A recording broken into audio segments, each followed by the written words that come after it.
Hello, ladies and gentlemen, boys and girls, cosplay lovers and commentary lovers alike. Welcome back to my channel. Y'all have no idea how long I've been waiting to say those words.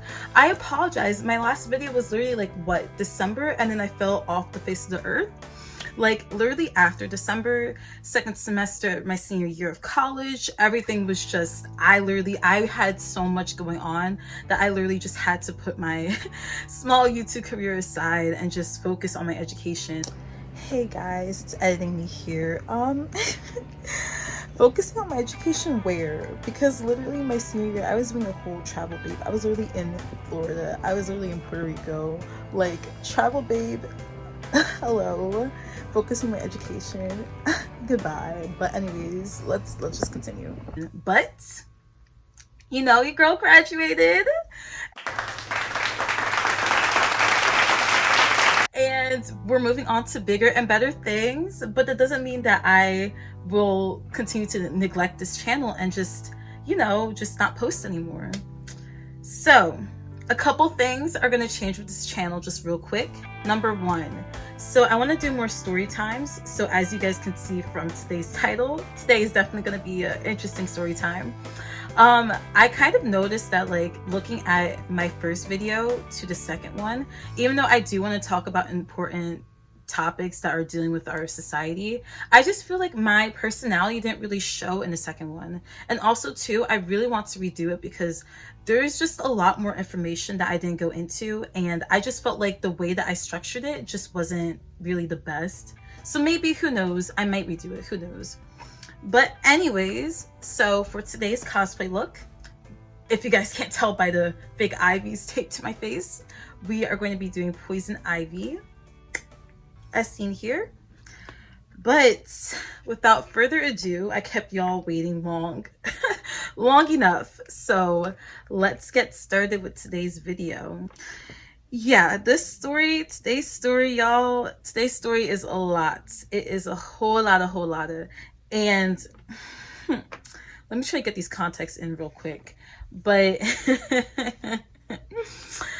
I just feel like before I go into the main story, I feel like I just have to give y'all some background, some context, because you guys are just not going to understand what any of this is about if I don't provide some context. Today's characters, right? You have myself, the main character, the star, of course.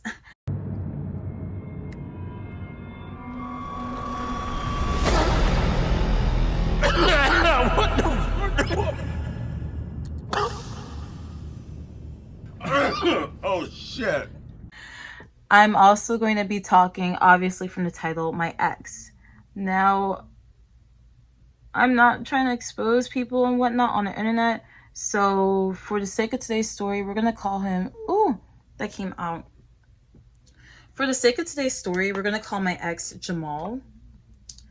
Another character we have is my friend, who we're going to call Jasmine, because she kind of looks like Princess Jasmine from Aladdin. Even though they're from completely two different regions, we're still going to call her Jasmine just because. And the last character is going to be Jasmine's sister, who we're going to call Tanzania. No, she's not African, but we're just going to roll with it here. So for context, right? This story took place 6 years ago. Oh, wow. Oh, wow.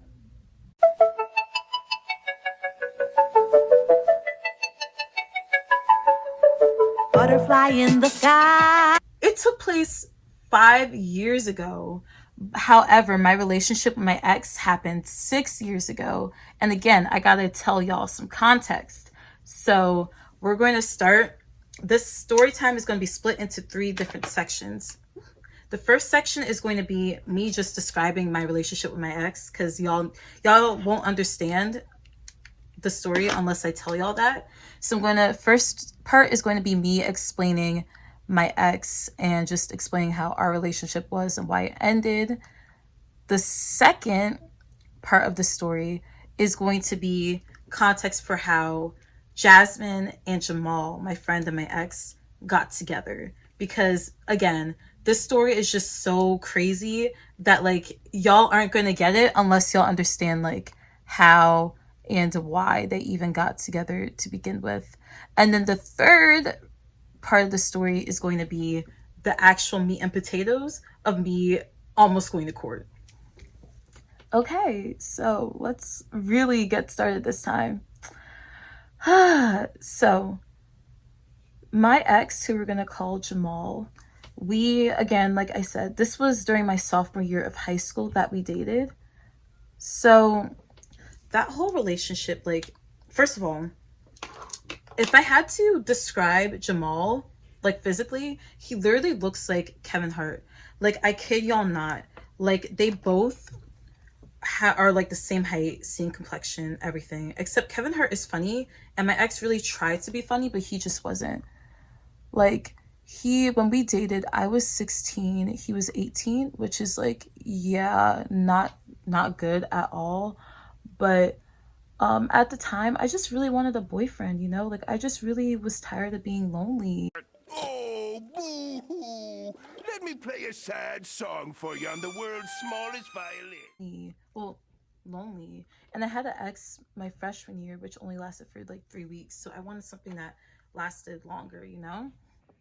Hey y'all, it's editing me again. And honestly, just watching this back, I don't know which is sadder, the fact that I can only keep a relationship for 3 weeks or the rest of this relationship that I'm about to tell y'all. So I just had to jump in and just like laugh real quick because wow, this is really giving sad. But anyways, let's continue. So we met in art class, and right off the bat, I really shouldn't have gotten with him because I was the rebound chick. And not only was I the rebound chick, but I wasn't his type. I feel like when we talk about colorism, we usually just talk about light skin versus dark skin. But I feel like oftentimes we brown skin girls kind of get like lost in it because me being a brown skin girl, it's like I'm light enough to where colorists are like, okay, I'll deal with it, but I'm dark enough to where I'm not a colorist ideal because I'm not light skin. And I had to learn that from my ex because me being the rebound, his ex was light skin. He was into light skin girls, things like that. But I was just naive and I just really wanted a man's. So I was like, you know, I like this guy. I know I'm the rebound because he got with me like a week after breaking up with his girl. And I was just like, you know what? It is what it is.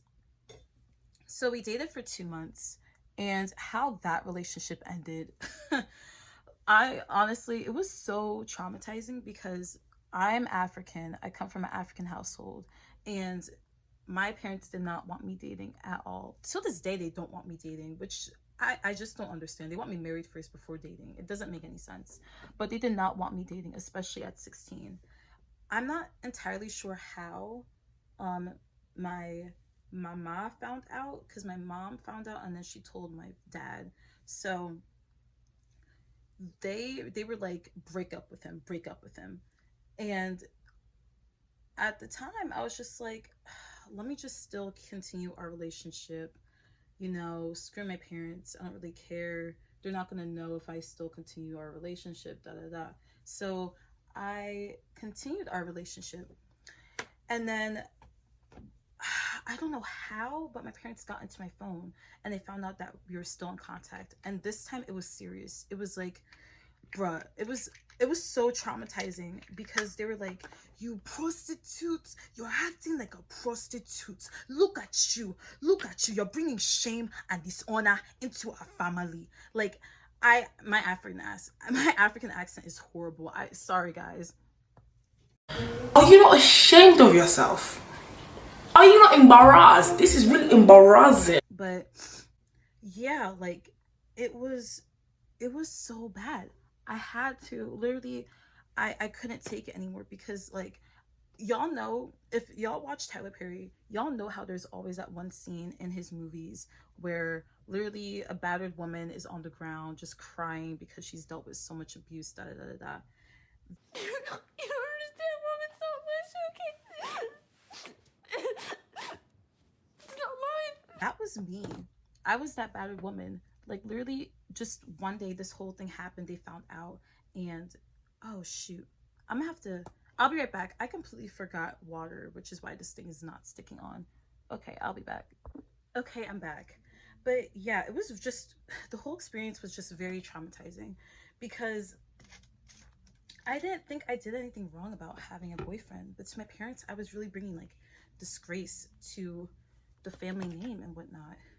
And they just, me being like technically their eldest daughter, I'm a twin, so both of us being like their eldest children, their eldest daughters, they just didn't want us dating at all. So I had to end it.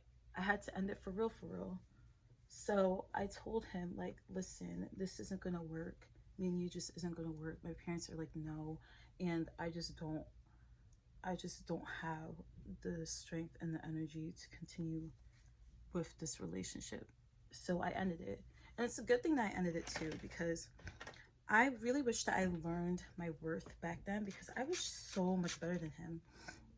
Like, I really deserved better. Not only was this guy like literally darn near a midget, sorry for my language, but just personality wise, we weren't on the same intellectual level. Like, there were times where I was flat out embarrassed that he was my boyfriend, but I just wanted a boyfriend so bad that I'm just like, I have a boyfriend now. I have to stick beside him at all costs. And mind you, he was broke. Like, when he came to visit me and stuff, because we meet at the park and whatnot, he would have to ride his bike because he didn't have a car. So, and this was during the time too when I was like, I didn't care if a guy had money. Now I'm just like, if you don't get money, hide your face, hide my face, make another man picking on my race. Anyways, so yeah, the relationship ended. Hey, yep, I'm back. Because I don't know how I even forgot this part, but I literally got cheated on. Like, let's just put all the colorism BS to the side real quick. Literally, this man ain't ish because he literally cheated on me. And of course he cheated on me with a light-skinned girl. So y'all already know it's a pattern. Look at me, brown skin girl, he likes light-skinned women. I don't fit the quota. But yeah, like really, like he really needed to be jumped or something, because like he really had the audacity to cheat on me. Like, but anyways, let's get back to the story. So yeah, and it's a good thing that ended too, because he was also going to the military and he wanted me to be like his military girlfriend. He was going to buy me a promise ring. I had to stay in the relationship, being loyal to him while he went off. And since then, I don't mess with guys in the military either, because you date a military man, they want you because you're stable. Their life is being unstable right now. They don't know where they're going to be deployed next. Nothing is ever standard, ever the same, except you, which is why they want you. And they'll try to trap you so that way you can just stay in that relationship. That's my opinion though. If y'all have military husbands, boyfriends, good for y'all. But for me, I can't do it. So yeah, that relationship ended. And I didn't really heal. Like at the time, like I guess I quote unquote healed from the trauma, just going on with my life. But it took me a while to just find myself and my self-worth, because I was really going through verbal abuse because I had a man's. Like, and that just verbal abuse in any way, shape, or form just is not okay. And I was just looked at as not the, like, I was just looked at as like horribly because I had a man's, and that was just not it. So yeah, so that was that. And mind you, just to keep y'all on track, me and my ex at the time, we were together in 2016, my sophomore year of high school. So I want y'all to just keep that in mind. So now y'all know my ex Jamal, who he is, who he was like, what he was like, and why things ended. fast forward to part 2. Okay, so y'all might be wondering what happened to the green. Where did this hair come from? Why are her edges crusty? And apart from the fact that I just do not feel like laying my edges today, I had 40 minutes left of footage, just completely, it just won't upload onto my laptop where I'm editing. So now I have to just record this whole thing again. But I'm gonna try to make it more lively because I don't know why. I don't know if it's because it was hot or just because like the nature of the topic. I don't know. But I was just like, bro, my energy was just down. So I'm gonna bring the energy, I'm gonna bring the life, okay? Part 2. This is where Jasmine comes in, if y'all remember her. So me and Jasmine, we've been friends. Well, we're not tight, we were never tight, but we were like good friends, you know, like even till this day, like we'll DM each other from time to time, like, hey girl, like what's up, like haha, I thought that was funny what you posted, da da da da. Anyways, so we've known each other pretty much like since I was like in elementary school. Like we've known each other for a while. So fast forward to, I want to say like a couple months later, we both do track and we're sitting together because it's what we usually do. Like, we're friends. So we sit together on the bus and she's telling me, hey girl, so your ex Jamal, he's been reaching out to me, contacting me, and he wants to be my boyfriend, but I wanted to get permission from you first to see if that was okay with you. Yo. Y'all want to know what I said? I told Jasmine, yeah, girl, that's fine. That's okay. Like, I'm cool with it. We're friends. No man is going to get in between us, da da da.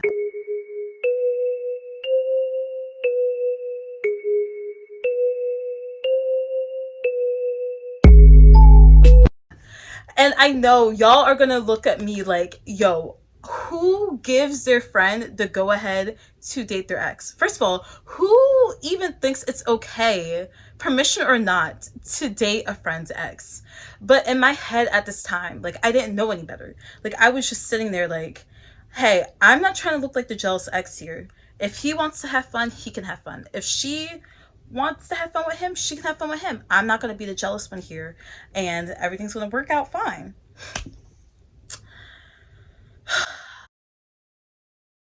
I just, bruh, that, like, honestly, I should have said no. I should have said no, because if I had said no, the series of unfortunate events that are about to transpire wouldn't have happened, because they wouldn't have even been together. But anyways, so I tell her, go ahead, have fun. She goes ahead and has fun, and they start dating. And at this point, the whole track team knows that they're dating. And it puts me in a very uncomfortable spot, because it's like the whole track team knew that he was my man's by my sophomore year in high school. Now it's like my junior year in high school, and now she's dating him. And now people are coming up to me on the track team being like, and I'm just like, nah. But in reality though, like, I was really jealous. And I was jealous because, like, here you have, like, my friend dating my ex. My relationship with my ex didn't end well, because y'all already know the whole story. Another important thing too is that to make matters worse is the fact that I really introduced them together. Now let me explain here, right? So he first got introduced to her when I was on FaceTime during, like, after a track practice or whatever. And he saw her and he was like, oh wow, she is beautiful. Wow. In awe. And again, bruh, I'm not a jealous person. So at the time I was just like, yeah, you know, like, my friends are cute. I got cute friends, okay? Like, I wasn't thinking like, yo, watch out. Watch out. Something's gonna happen in the future. Watch out. I wasn't thinking that. And again, like, bro, I have a case after case after case of why this man is a colorist. But he never had that same reaction with me.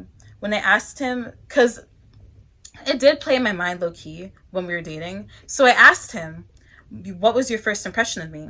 And he was just like, oh yeah, you were there. He didn't think I was cute. But the first time he saw her, he was like, wow, you're gorgeous. But anyways, getting back to the story. So they're dating, life is good.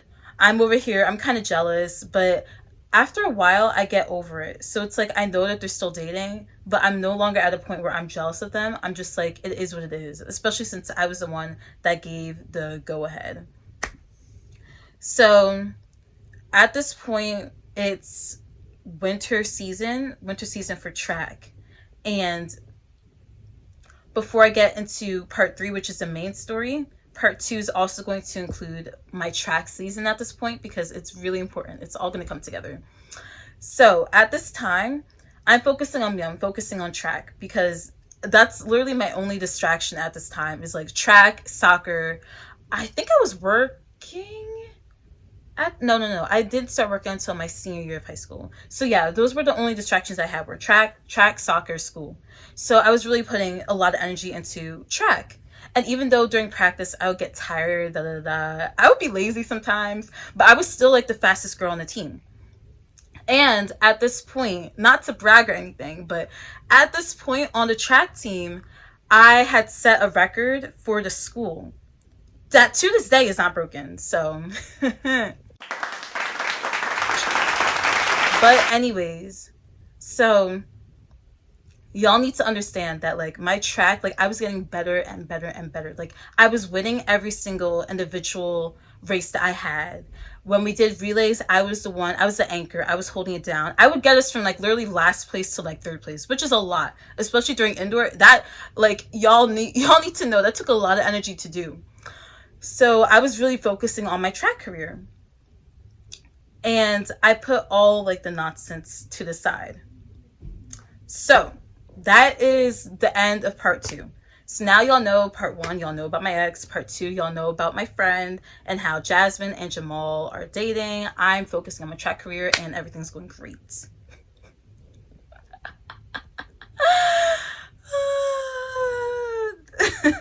I'm just laughing because now we're going to go into part 3. And part 3 is, like the title says, how I almost go to court. So we're going to just fast forward just a few weeks. So it's still going to be my junior year of high school. I'm 17. I believe Jasmine is either 17 or 16. So keep that in mind. And then this part 3 is where Tanzania is going to come in. So I'm at a track meet. And this isn't just a regular old indoor track meet. This is for sectionals. So it's huge. And for you guys who don't know track or have never done track, so pretty much like in high school track, you have your normal everyday meets for indoor season where everyone just comes underneath this huge track arena and y'all run, but the races don't really mean much. Then you have a race that determines who goes on to sectionals.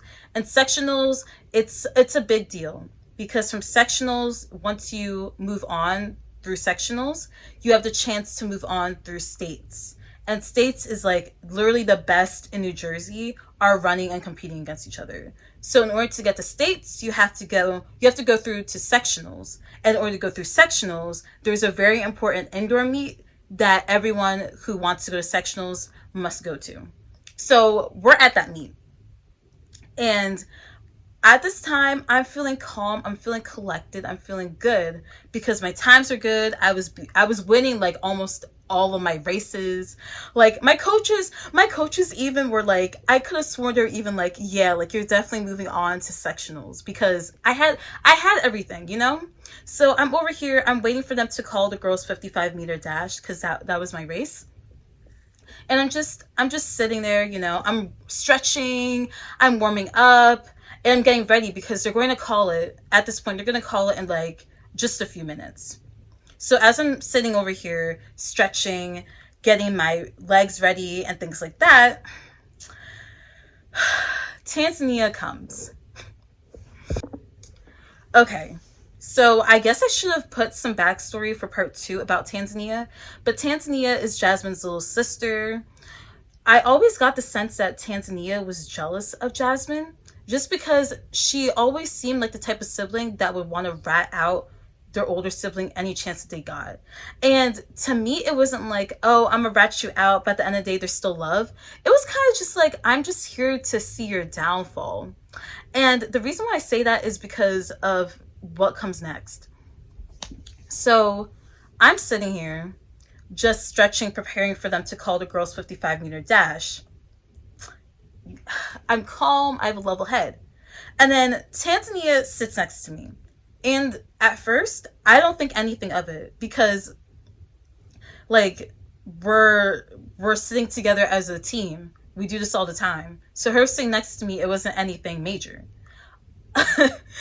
Until she tells me, hey girl, so I don't want to freak you out or anything, but we might need you to come to court to testify against Jamal.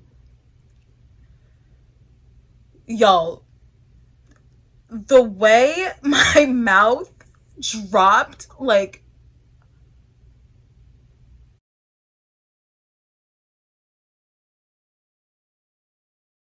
what? Because y'all have to understand, I was expecting her to be like, hey girl, good luck on today's race. You know, you've been doing so well. Hey girl, can you pass me a bottle of water? I don't know. Literally anything else but that. Because at this point, I'm just like, bro, what? Like, hold up. Let's rewind this. What is going on? And then Tanzania, she explains, right? She's like, oh, our parents might want to go to court against Jamal, and we might need you to testify. So is it okay with you? Are you okay with doing that? And look, at 17, I was very naive. I was very naive and innocent, but I knew in the back of my mind that the reason why they probably wanted me to testify was because of statutory rape. Again, if y'all remember, Jasmine at this time, she's like 16, 17 years old. Jamal at this time is like 19. That difference alone, at least in the state of New Jersey, it's, if you're able to build a case, it's enough to qualify as statutory rape. Oh, I meant grape. Oof. Sorry, this is YouTube. Statutory grape. I have to edit that out. But yeah, it's, shoot, I have to record that. But yeah, it's statutory grape. And I knew that in the back of my mind, but she wasn't giving me any specifics. I was like, is everything okay? What's going on? Da da da da. And when she told me this, literally all that trauma that I told y'all about with my parents, just how bad the relationship was, all of that just started coming into my mind. So she tells me, and she's like, well, I'll let you know about more details, da da da da, when the court case is, da da da da. And I didn't know what exactly I could testify about. Like, all I could testify is confirm that when we dated, I was 16 and he was 18, which qualifies as statutory grape. But of course I was going to say yes. Like, y'all have to understand, even though me and Jasmine were not BFFs, we were still like good friends. So if there's a situation where, you know, Jamal could have done something, like, I'm going to have Jasmine's back.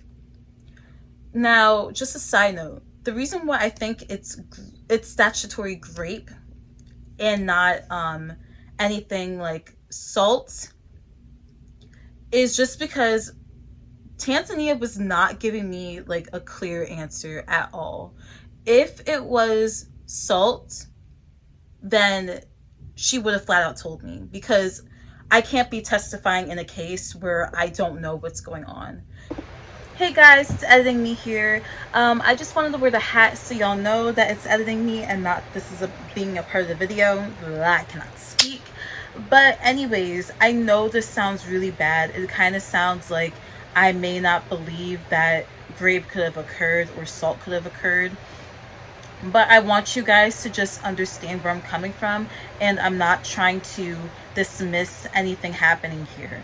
The reason why I think that it was statutory rape, not assault, not other forms of rape, is because if I am a witness testifying in a court case, I need to be told what it is that I'm testifying about.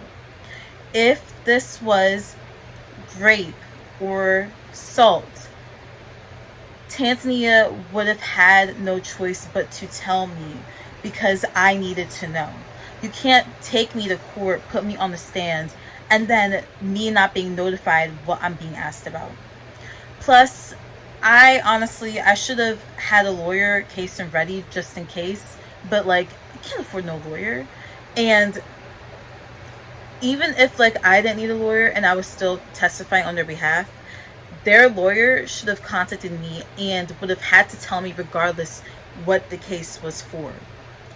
So the fact that I was not notified about assault or rape makes me aware of the fact that the most plausible option is statutory rape, which means that the reason why her parents want to take Jamal to court is because they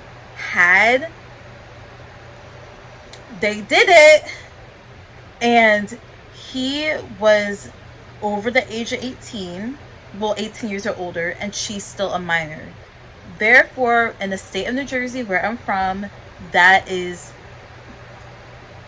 illegal. Yes, like you can be tried in court for that. So I just want to make that clear, because I don't want anybody in the comment section being like, how dare you not believe a woman, and how dare you not take this seriously, or making up some type of excuse, because I do take those things very extremely seriously, and I know for a fact that that was not it. So yeah, back to the video. So that's what kind of signified to me. Like, I figured out like, oh wow, okay, so Jasmine and Jamal, they did the devil's tango. Somehow Tanzania found out. Tanzania, being the snitch she is, told her parents. The parents want to press charges and go to court. So as soon as she's done telling me this, y'all want to know what I hear? Girls 55-meter dash to the starting line. Girls 55-meter dash. And that was my race. That was my race. So I'm shaken up. I'm really shaken up at this point, because I just learned that I could potentially be a witness to my ex testifying on behalf of my friend, because the devil's tango was happening and going down. So I'm shaken up, but I'm just like, yo, like, I can't, what am I going to tell, what am I going to tell my coaches? Like, hey, listen, Tanzania told me this, that's why I can't run in this very important race, and I'm the only representative from my high school to run in this race, so I had no choice but to run in it. So I walk. I'm numb at this point, but I walk anyways to the starting line. And usually when I'm getting ready to run, I do like this thing where I jump up, I shake myself, release any tension, because I'm like, I gotta run. But this time around, I'm just still.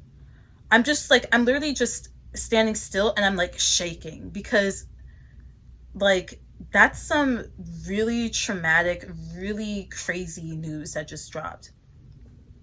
So I hear the people being like, runners on your mark. And then that's when I'm like, shoot, I have to get into position. So I get into position. Then they're like, set. And at this point, I am shaking. I'm shaking. And guess what happens? Guess what happens in one of the most important races of my winter season, my junior year. Guess what happens? As soon as he says set, I false start. I'm fumbling, I'm stumbling, and because this was an important race, and also because of where the arena was set, they have really strict rules. Like they don't play when it comes to false starts and that. So I false start, and the guy's like, "You're out." My coaches saw this. Like after all this, they saw this, but they thought that I just was having a rough day. They had no idea what even transpired for this to happen. And to this day, that was the only race in which I false started. So just keep that, just a mental note. That was the only race where I false started. So I don't know what to do. I don't feel like facing Tanzania. I don't feel like talking to anybody. I'm just so emotionally upset that I had this race in the bag. If I wasn't going to win this race, I at least knew that my times were good enough to qualify me for sectionals. I knew that. My coaches knew that. Everyone on the team knew that. They all knew that. So I'm just so distraught about the fact that that dream is now over, coupled with the fact that I could be testifying in court, and I run. Now, I really wish that somebody had like a stopwatch or something to just record it, because let me tell you, I feel like my time was good.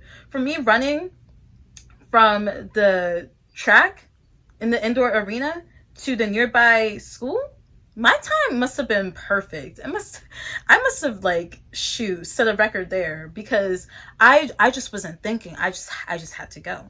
Anyways, I'm running, and I run to the nearby middle school, which is literally like kind of like right next door to the arena. People there, they usually change, they usually warm up. I don't know why, but they warm up inside the school. So I run inside, and I try to find a corner where I could just sit there and cry. Now there's a group of boys warming up for, I think, like a 1600 or something.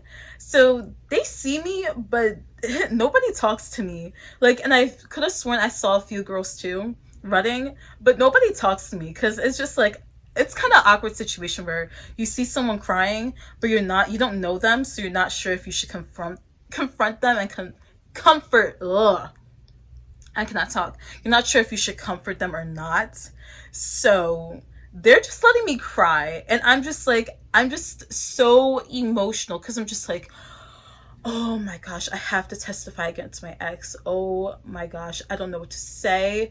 Oh my gosh, what even happened? Like, oh my gosh, I'm not able to move on to sectionals.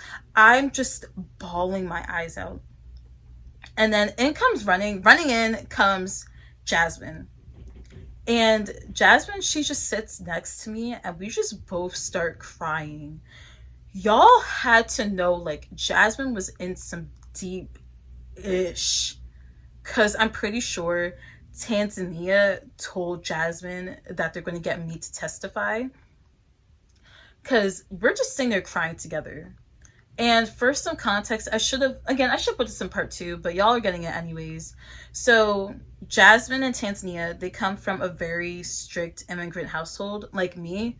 So I already knew that like she was going through, if not what I went through, probably worse. So we're just sitting there and we're just crying. And she's just telling me, like, I'm so sorry that Tanzania told you that. Like, I'm just so sorry. And we're just hugging it out. Like, it was honestly, if it wasn't for the fact that I had to testify and that she could have been potentially going to court over her mans, that was also my mans. If it wasn't for all of that, it was a really touching, cute moment. But too bad, like, it was over the fact that she took my mans. Her parents found out, she went through some trauma, I went through some trauma, and now we're like trauma bonding together in the hallway. So I feel like y'all are probably wondering, well, did you go to court? The title says almost, so what exactly happened? And truth be told, I think that Jasmine going to court over Jamal, I think her parents were honestly bluffing, or maybe they were so serious about it, but the case didn't have that much substantial weight, so they had to drop it. Because I I never got called to court.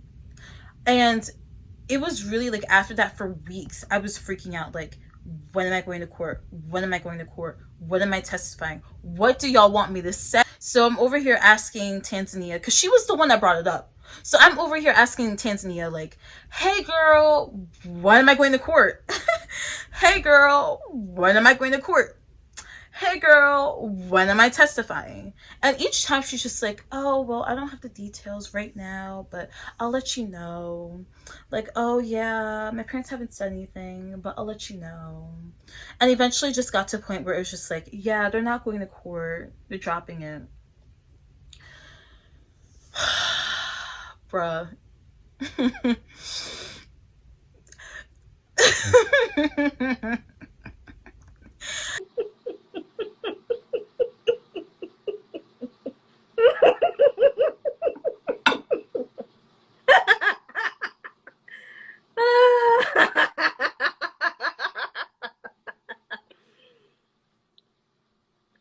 Wow. I really just, all I have to do like 5 years later is just laugh, because this Tanzania, that's why her name is Tanzania. I was really trying to go for the Tanzanian devil, because I just feel like the Tanzanian devil is messy and she's messy, but Tanzania just rolls off the tongue. Tanzania really was trouble, because I was over here re-traumatizing myself, and she's re-traumatizing Jasmine, just for me to not even have to testify, me losing out on the opportunity to go to sectionals and do well, for me to not even have to testify.